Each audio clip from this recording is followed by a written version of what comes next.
know the game in trouble. Started out small, now they paying me double. Yeah, you can drip check, baby, like mustard. Yeah. Hey y'all, it's Jordan or JorWish, and welcome to or back to my channel. In today's video, I'm just gonna be getting ready with you all and telling you how to get into Howard Law, because y'all love to ask me that, and I'm answering all your questions here. Before we get into this video, on the subject of makeup, I've really been trying to get better at my craft. Like, I'm about to be going to my big girl job every day, and these YouTube tutorials can only take me but so far. Like, I wanted to learn from a professional, so I have enrolled myself into Online Makeup Academy. And thank you so much to Online Makeup Academy for sponsoring today's video, but I'm gonna tell you all about it because literally y'all need to enroll. Online Makeup Academy is professionals online teaching you, so you can watch the videos wherever, whenever you want to, and they're teaching you all of the makeup techniques. Especially if you're someone who wants to be a professional makeup artist, or just a makeup artist, or wants to learn more about makeup in general. They teach you everything. Like, those videos have everything from what you need in your kit, how to treat different skin types, everything. So some of the perks you'll get from enrolling in the pro is a 40% off discount from their partners like NYX, Makeup Forever, Anastasia Beverly Hills, like the list goes on and on and on. If you want that discount, you should definitely enroll. They're gonna give you the one-on-one personal video guidance. You send in how you did, they'll give you other tips. If you have questions, they'll help you out. It's literally a full tutorial and they're there to guide you. The course covers all skin tones, period. Okay, it's very inclusive, all skin types. It even teaches about hygiene, COVID protocols for, again, makeup artists who, you know, need to learn how to be more sanitary with how they're treating their clients. As you complete the course, you'll receive certificates, and at the end, you'll still receive post-graduation help. So they're really about mentorship and just showing you along the way, because makeup can be very intimidating. And at the beginning of the course, they even give you a little lesson saying that learning makeup on YouTube is one thing, but a lot of times people can edit things that makes it look better than it is in person. Use a ring light, which I'm doing right now, but hopefully my makeup looks the same. I don't know, I just started the course, so y'all, I'm learning with you, okay? I'll be learning with you, but I'm really excited to learn more about makeup. So I just feel like it's a skill that everyone should have, and I kind of grew up in the YouTube era where I learned like the basic stuff, but now I'm getting a more in-depth learning experience, and I think it's only gonna help me because I'm not trying to go out here looking crazy. So if I can learn something, I'm gonna do it, and I'm gonna leave it to the professionals.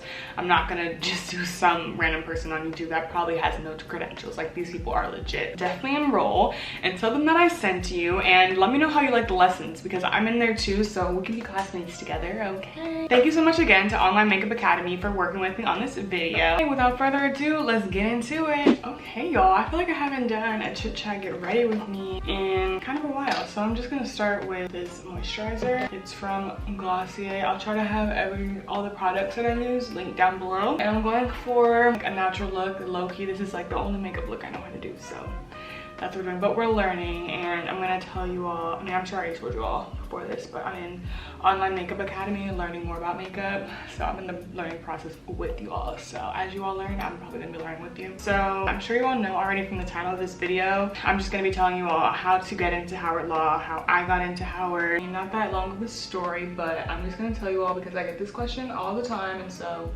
now I'll have a video to reference when people ask. I'll be like, oh, I actually explain it all in this video right here. A little bit of background on me if you don't already know this. If you do already know it, comment that. I'll be like, yeah, I already knew you went to UCLA. Anyway, for undergrad, I went to University of California, Los Angeles, UCLA, yes, go Bruins, Forza, all that. I majored in political science. I didn't choose that major because I necessarily wanted to be in politics. I just knew a lot of people who went to law school, that's what they majored in. And UCLA did not have a pre-law major. I did not know that until literally like orientation when I was trying to pick a major. But, you know, it all worked out. Oh, and on my eyebrows, I use the Benefit brow thing. I'm not really into like the eyebrow pencils anymore. Literally all I use is this stuff, and it's perfect. Yeah, and I've got some questions about like what you should major in if you want to go to law school, and your major literally does not matter. Like, it's not like a medical school or stuff, or like, you know, you don't need like to major in English or pre-law or like criminology, or like, you don't need a specific major. All that you need is like a good GPA. So I would say to major in something that, if you already know you want to go to law school, because if you don't know, then major in whatever you want to major in that time, because whatever you major in doesn't really matter. As far as admissions, you know, that much. I would say my honest advice is to major in something that you know you can get a good grades. So definitely avoid the STEM classes because they will literally ruin your GPA. I would choose something that's a bit more on the soft sciences, like sociology, political science, communications. Communications is good. Those classes, chill. I think you should just major in something that you know you can get good grades in, or major in something you're literally interested in, because law school, you know, they want people who have diverse interests. Like, even if you do major in STEM, like, we need there's all types of law, so that can help you if you're interested in doing like IP stuff, or like working in energy, or whatever you might have. But yeah, I don't think that your major is like that make or break. And the major that you majored in undergrad is not like a big part of the admissions process, okay? Can prospective students sit in on classes? I don't know if that is a thing at Howard. Like, I don't know, because I started during COVID, so I don't know if they had like formal tours or anything, but as far as I know, they don't do tours like that, so I don't know. It'll probably be on a case-by-case basis. Is it hard to transfer into Hustle? I do not know any transfer students, so sorry girl, I'm literally no help in that area. Is it hard to get into Howard Law School? Generally, I would say no. I don't think it's hard to get into. I don't think our requirements are like too outrageous. I'm trying to decide, do I want to wear foundation? I haven't really been feeling foundation, y'all, but I think since I'm filming, I'll do a tinted moisturizer. Cute, I'm in the shade 420, period. So yeah, I would say generally no, and I'm about to go into all of the details that go into your application for law school. First, we are gonna talk about Lsat. Okay, I'm trying to not use beauty blenders as much, y'all, because, you know, I'm in the makeup class, like I'm learning more about brushes and stuff. Okay, yeah, so we're gonna start with talking about the Lsat. So the Lsat is the law school admissions exam, and most schools require it, or I mean, I know some will say it's optional, but I would say everyone should just take it for now. I mean, I'm saying this in 2022, so we'll see how long this video is even relevant, but for now, I would say, you know, most people, they take the Lsat, and the Lsat is a pain in the butt, but you know, you kind of just gotta do it for now until they abolish the test. So Howard has their Lsat score requirement, which is not like outrageously high, honestly. I think your Lsat score probably needs to be within like a 140. I think online, I looked online, and when I looked, the scores ranged from like needing a 148 to like a high median of like a 153. I got a 151. I took it one time, and honestly, the 151 was way lower than what my practice test score was, but my Lsat score day was very bad. Like, I literally started the exam 2 hours late, mind you. It was just a mess. It was a 50-50 if I was gonna take the test on paper or on the tablet. We ended up getting the tablet version. The proctors were like very old, and they did not know how to work the tablets. It was just a lot going on. So needless to say, my Lsat score was not like, you know, outrageously amazing, but it was good enough getting into Howard. And I knew if I got a 150, I literally was praying to God. I was like, as long as I get a 150, I'm good, because I know I want to go to Howard, so I'm not about to be stressing over it. Yeah, and your Lsat score will probably correlate with how much scholarship money you get, if any at all, so I would keep that in mind. But and I did get a scholarship from Howard, but I don't think that had to do with my Lsat score, honestly, because like I told y'all, it was a 151, like whoop-de-woo. But I think it was my GPA. Lsat score, I feel like that's something in the application process you can kind of control it, but I think you should focus more on GPA, because, you know, you have like 4 years to build your GPA. You know, Lsat is something that, you know, you take that test for like however long it is, like I think like 3 hours, 3 to 5 hours, I can't remember. So you take that test, and you know, that's kind of it. And if you're trying to go straight through to law school, you kind of have to study while you're in junior year, which is easier said than done. And also, you know, test taking is so superficial, it's so subjective, so you can't even really put too much on that. Or you can, you know, and some people, if you can afford test prep, I definitely recommend doing that. Like, do what you gotta do. But on to the next part of getting into Howard is your GPA needs to be okay. So the GPA requirement for Howard, I think, is like a 3.2 something. And mind you, you don't need that. I definitely know people that are way below that and still are in law school with me that have that GPA from undergrad. Most of them, because they majored in STEM, they thought they wanted to be doctors, and those STEM classes hit them like a load of bricks. So that didn't work out. They decided to go to law school, and you know, their GPA was not the best. They probably did not get like, you know, a big scholarship or something, but you know, it'll be okay in the end. Like, these are just small milestones to get to their long-term goals. What am I even talking about? Okay, let me get back to the point. Your GPA requirement. My GPA from UCLA was a 3.8, and that is a pretty good GPA. I was getting a lot of A's, I'll just say that. And I think that helped. I think that helped in my application, because it just, that kind of shows more to schools what type of student you are. You know, like a test is one thing, but like, you know, okay, what type of student are you? And also, I think they also look at what type of classes you're taking too. Because even though it is an HBCU, like, you know, there's so much diversity across the African diaspora, so everyone brings their own 2 cents. Try to have a good GPA. Even though it says 3.2, if you get above that, better, because you know that can make up for your Lsat score that might not be that hot, or vice versa. But I don't think the 3.2 thing is like that mandatory, because like I said, I know people who came here with like a 2 point something. So yeah, and I'm pretty sure like most law schools, Howard is gonna give the whole holistic review or whatever. It's crazy, but I do layer my concealers. I do. I don't know, it's the same thing that I'm on. I wouldn't call it a requirement. I would just say that's like the median, or the, you know, the average, whatever you want to call it, GPA. But I know people who are well above and well below a 3.2 and still got into Howard. And same with the Lsat score, by the way, if I didn't already say that. I need to get a new powder, y'all, because I've had this one for a very long time. I'm doing like a light big. Lsat score and GPA are, you know, they're important and they're something that apply to every school, but I feel like another part of your application also that you can have a lot of control over is your personal statement. And I'm gonna link a video down below where I had actually an admissions expert give us tips on, you know, how to create the perfect personal statement, because that video was super helpful. I'm gonna link that video, and with the video will come information on people who will help you craft your personal statement. So if you want to take advantage of that, I say you do it. Tell them that I sent you. Yep. But that video was not specific to Howard. So specifically to Howard, you know, your personal statement should talk about why you want to go to the school and why you want to be a lawyer specifically, because a lot of times when I read people's personal statements, which y'all, I'm gonna just put it out there, don't just hit me up and say, hey, can you read my personal statement? Like, unfortunately, I don't have the capacity to do that, but definitely get someone to read it. It don't gotta be me, but just get someone, preferably someone who went to higher education, like someone who did a level above college. What did I write about in my personal statement? I think I wrote about that I wanted to be a lawyer because I wanted to go to Howard Law because I wanted to fight discrimination or something like that, which literally the way that has barely anything to do with the type of law that I'm about to practice, but it's still applicable because I just feel like as a Black woman, I am still, you know, occupying these spaces, so okay. But yeah, so I talked about that. I think I told a story about I had a roommate in college,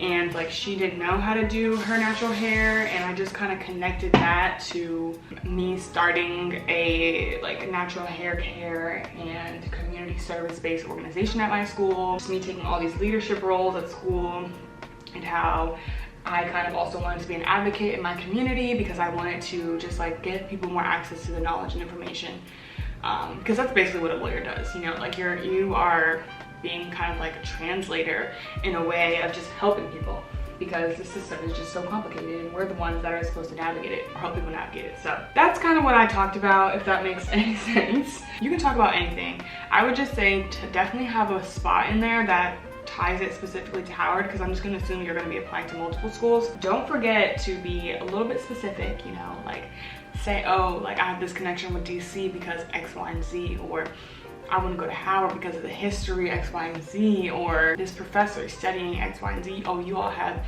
this clinic that I just want to be a part of, you know, something. Like find some kind of connection there and go with that. And I would say to definitely save those essays, because you'll probably still need them in law school when you're applying to jobs. So yeah, I would just say with personal statement, like look at Howard's mission and try to connect that to what you do. That kind of ties into your major too and your extracurriculars that you do in college, or even if you're in a gap year, just try to tie whatever you've been doing to law, which is pretty easy because the law is very diverse and relates to so many different things, so you should be able to find a way to do that. Apart from Lsat score, GPA, your personal statement, we can also talk about extracurricular activities. My face looks really light, but I promise you it's just the ring light. See? Oh, the lighting just be making it look a little weird. Comment good mascaras, y'all, because I swear I just go in the drugstore and pick up anything that looks cute. I was feeling yellow, that's why I got this one, but like I need a good mascara. I'm not an eyelash girl. I'll get lash extensions on a blue moon. Like I'm going on a trip this summer and I think I'm gonna get lash extensions, but I'm gonna get classics. Like I don't like those big old eyelashes. Like I do not like that look on me. Mascara, no mascara.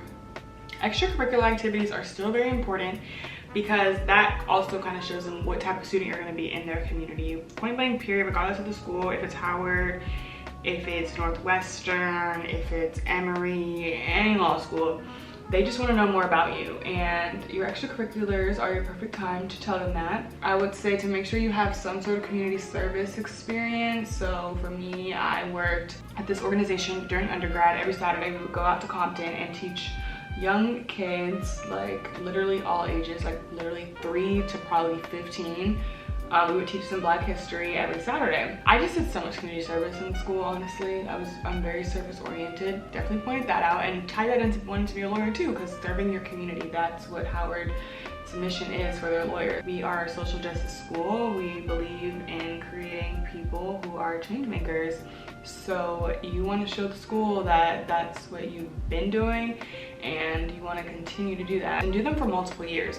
Don't just do something for like a week and put it down. Like, no, I was involved in this organization for 3 if not 4 years of college. So your freshman year, try to find something and stick with it and get a leadership position in these things. Like, schools like to see that. Like, were you just a member, or were you I was the fiscal advisor, I think. I was basically the treasurer of the organization, and then I was the president of something else, you know. Like, I just show leadership positions too, because that just shows that you also have just like the qualities of a lawyer, like people who are organized and proactive, you know, stuff like that. I think that will help you.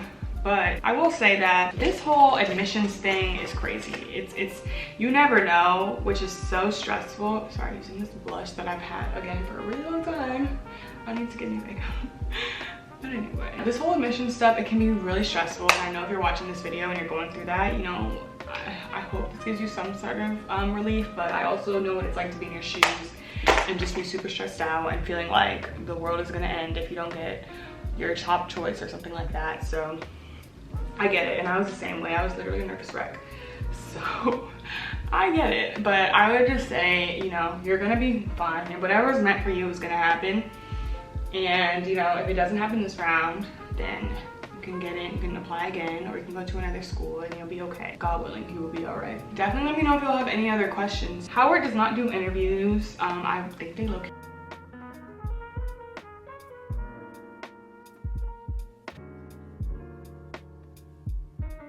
Lighting is so weird, it just changes. I think because I have my window open, so maybe the natural light is playing. I don't know. This is just the Fenty lip gloss. I use so much water in my hair, but I just like to do that before I put in my anti-curl because I'm scared of it flaking, and it does flake on me.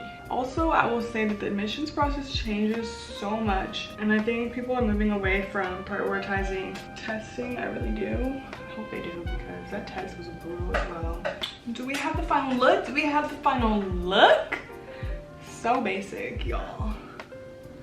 I have a little bun. I'm gonna take this braid out, by the way. But this is what it's looking like. My go-to hairstyle is the Lori Harvey slick back.